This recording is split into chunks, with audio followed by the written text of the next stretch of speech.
សួស្តីអ្នកទាំងអស់គ្នាវិលមកជួបខ្ញុំសាជាថ្មីម្ដងទៀតនៅពាក្យបច្ចេកទេសដែលយើងប្រើប្រាស់ក្នុងវិស័យសំណុំជាភាសាចិនយើងបានរៀនពាក្យកន្លងមករៀងច្រើនដែរហើយខ្ញុំសង្ឃឹមថាអ្នកទាំងអស់គ្នាចេះអានចេះសរសេរនិងចាំអត្ថន័យនៃពាក្យនីមួយៗថ្ងៃនេះខ្ញុំនឹងបន្ត5ពាក្យទៅមុខទៀតតោះយើងចាប់ផ្ដើមអានទាំងអស់គ្នាពាក្យទី1នោះយើងអានថាធូជឺធូជឺឬក៏ម្យ៉ាងទៀតយើងអាចអានបានថា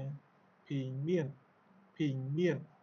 ជាភាសាអង់គ្លេសបានន័យថា plan ដែលយើងបកជាភាសាខ្មែរគឺមានន័យថាប្លង់ពាក្យបន្តមកទៀតនោះគឺយើងអានថាលីមានធូជាភាសាអង់គ្លេសបានន័យថា elevation plan ឬក៏យើងបកជាភាសាខ្មែរគឺប្លង់រូបរាងឬក៏ប្លង់ elevation ពាក្យបន្តមកទៀតនោះយើងអានថាផោមានធូជាភាសាអង់គ្លេសបានន័យថា section plan ឬក៏យើងបកជាភាសាខ្មែរគឺប្លង់ពុះពាក្យបន្តមកទៀតនោះយើងអានថា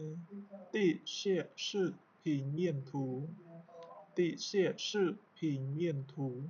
ជាភាសាអង់គ្លេសបានន័យថា basement plan ឬក៏យើងបកជាភាសាខ្មែរបានន័យថាប្លង់ជាន់ក្រោមដី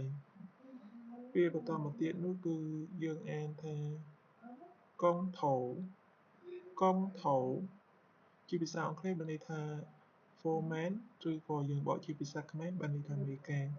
ហ្នឹងហើយថ្ងៃនេះខ្ញុំមានតែ5ពាក្យនឹងឯង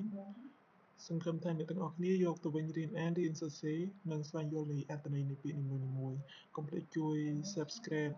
Channel YouTube និង Facebook Page ដែលខ្ញុំដាក់នៅ comment ខាងក្រោមអរគុណអ្នកទាំងអស់គ្នាសម្រាប់តាមដានវីដេអូរបស់ខ្ញុំកន្លងមក Thank you see you bye bye